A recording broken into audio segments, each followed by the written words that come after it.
بھی اگلے جہان میں ہوں، یہ قید نہیں ہے، بس تم نے ان کے لیے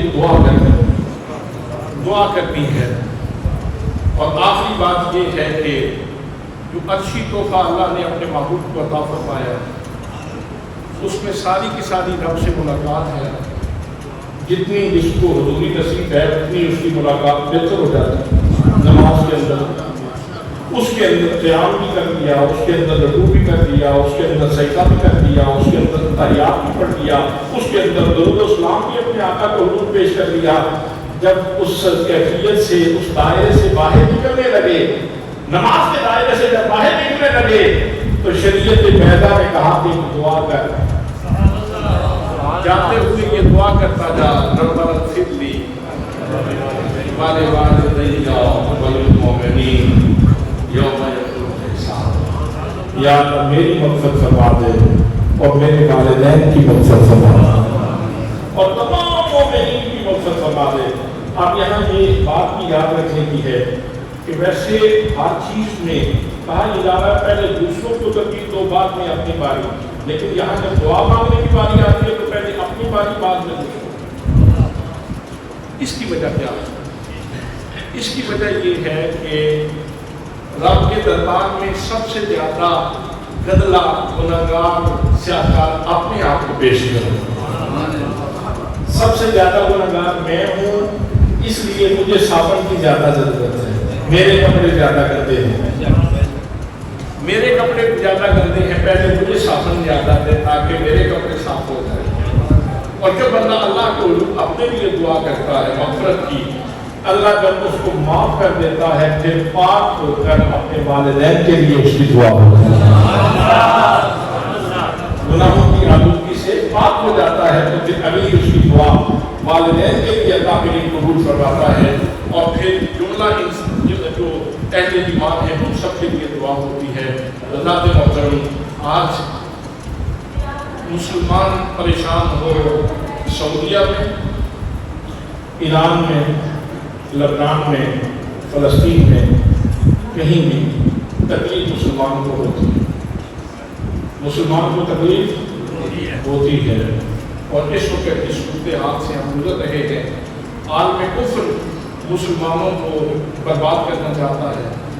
اور اپنا تسلط قائم کرنا چاہتا ہے، تو آپ دعا فرمائیں کہ اللہ کریم عالم اسلام کو غلبہ نصیب فرمائے اور عالم کفر کا اللہ کریم منہ کالا فرمائے، مسلمانوں کو آپس میں اتفاق اتحاد نصیب فرمائے اور ان کو سب بستہ ہو کر کفر کے سارے سوالوں میں جواب دینے کی توفیق نصیب فرمائے۔ وما علینا الا البلاغ المبین۔